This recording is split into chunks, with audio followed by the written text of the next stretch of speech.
Maybe I should go to rehab. Well, you're a wreck, you just lost your job and your wife left you. You might want to give it a shot. I'd done all this work and they wound up cutting me out of the film. Your foot's starting to jump a little bit. You better get to your next question.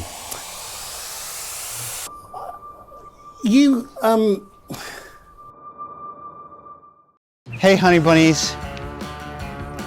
Are you ready for a hoppin' cool announcement? Robert Downey Jr. is worth $300 million, which quite literally makes him a Hollywood icon. Robert Downey Jr. is here. He's one of Hollywood's most talented actors. He starred in films such as Less Than Zero, Natural Born Killers, and Shortcuts. In 1993, he earned an Academy Award nomination for Chaplin. He's one of the best examples of the ultimate comeback story. I think you think you're Tony Stark. Yes. But here's the catch. By every standard you could possibly think of, Robert Downey should have failed. I'm just a guy who was a kid who had a certain set of experiences that gave me a predisposition to self-destruction. But why? And the question is, how did he make such an epic comeback, which by the way was almost impossible? I'm like the nosedive king for films. Okay. Robert, we'd like to have it in our film, but you jinxed the whole damn effort. Born in 1965 in New York and into a very creative family, My dad was a kind of an underground filmmaker. and his mum Elsie was an actress. I grew up definitely being Bob Downey Sr.'s kid. Robert Jr. was basically raised on a film set. Safe to say, he had a golden ticket to Hollywood. My dad raised me in this environment to be growing up was to be making movies. And every single opportunity to become one of the greats. And he did, but it came at a cost. We need a walkway to get to... A massive cost. I need to be kept right-sized because I can easily fall into self-seeking and depression and self-pity and judgment and all that stuff. It's kind of it's a bit of a default. He became an actor when he was just 5 years old, and Pound, his dad's film, was his first ever movie. Have any hair on your balls?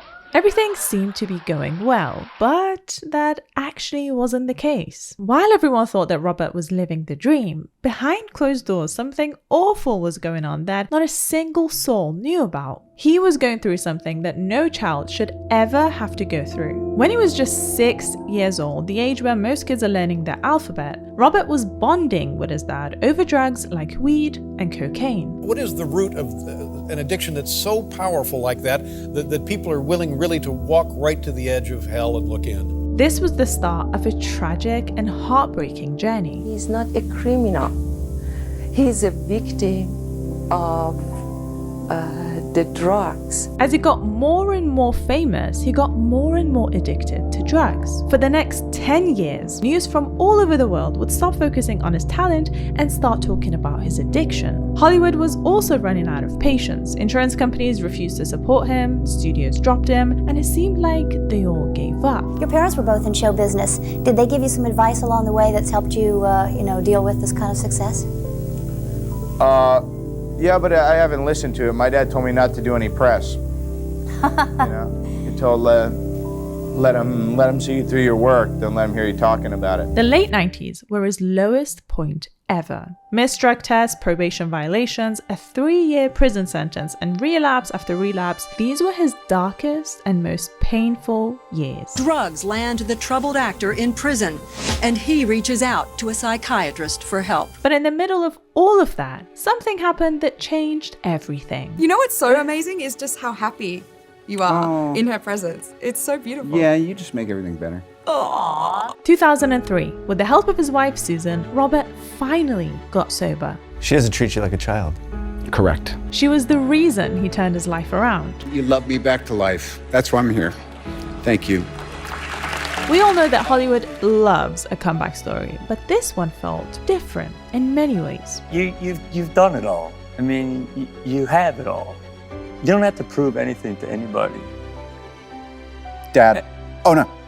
Go ahead. Well, Dad, even, to some degree. You got that at the end, you know? Sure. In the most beautiful way, right? If anything, movies saved my life. But then came the role that would change his life forever. And what do you say to your other nickname, the Merchant of Death? That's not bad. A role that didn't even feel like acting. I'm being responsible. That's a new direction for me, for the company. When Favreau had the insight to cast him as Iron Man, I mean, that's one of the great one of the greatest casting decisions in the history of movies. I think that's probably one of the greatest decisions in the history of Hollywood. Tony Stark. Genius, billionaire, playboy, philanthropist. But also kind of normal. I mean, this wasn't really a character he played. It was just him being himself. I am Iron Man. I was just thinking, this is me, and I am in this situation. And that's the key, isn't it? Being yourself. Absolutely. We could tell that he wasn't just saying his lines, he was using his personal experience in order to become Iron Man. I'm just not the hero type, clearly. With this laundry list of character defects, all the mistakes I made, largely public. What's great for people who aren't fans is they see Robert, they bring a set of expectations to the movie based on who he is and what his whole history has been and his level of talent, his sense of humor, then immediately understand what Tony Stark is about.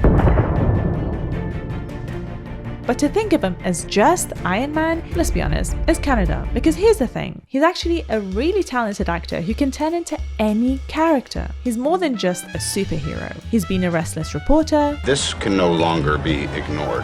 What is that you're drinking? A fun detective. Wear a jacket. You wear a jacket. An insane Australian method actor. Why are you still in character? I know, but I don't have to tell you. A lonely doctor. How does ignorance feel? Oh, very freeing, actually. And an evil man. Do we still have enough votes? Or is the crowning moment of my career about to become the most public humiliation of my life? What was cool about getting to work with Downey on this project was to be able to go to him and say, okay, put that charisma, put that movie star thing to one side for a second and just lose yourself. But what is it about Robert Downey Jr. that makes him so interesting? Why do we want him to be successful, not just in acting, but in life in general? When you first met Robert, that you thought he was maybe a little bit strange. Like it wasn't an instant thing. Is that true? He is a little bit strange. That hasn't changed. Strange, and I was so much hotter than all your other boyfriends. I think the answer is charisma. Follow me, this might take a minute. But at the same time, it can't just be charm, right? I think it's also to do with how strong he is. Even when he was going through something so horrible, he was still a funny, normal guy. The best actors I've ever worked with, they don't carry their prestige like a mantle on their shoulder. They drop it and you're equal every time you start. If I wasn't an actor, I would be doing hard time. Robert didn't let his past define him. He turned his pain and mistakes into something positive. It's really cool to see somebody who's achieved such greatness as a movie star then pivot completely and stretch themselves in a way that a lot of people haven't seen him do. His story proves that success isn't about never falling down. It's about getting back on your feet every time you do fall. You have to lose it. But it also tells us that sometimes it's not enough just to be talented or be born into a rich family with lots of connections. Sometimes it's about how much you really want something and going out there and making it happen for yourself. This is exactly who I should be up here with. The man who literally started all, who had the faith in me and this connection we had. So, what do you do when life gives you lemons? I'd like to thank my terrible childhood and the Academy, in that order. Robert Downey Jr. made lemonade. Past a certain point, you have to stand up inside yourself and change. And the rest, as they say, is history.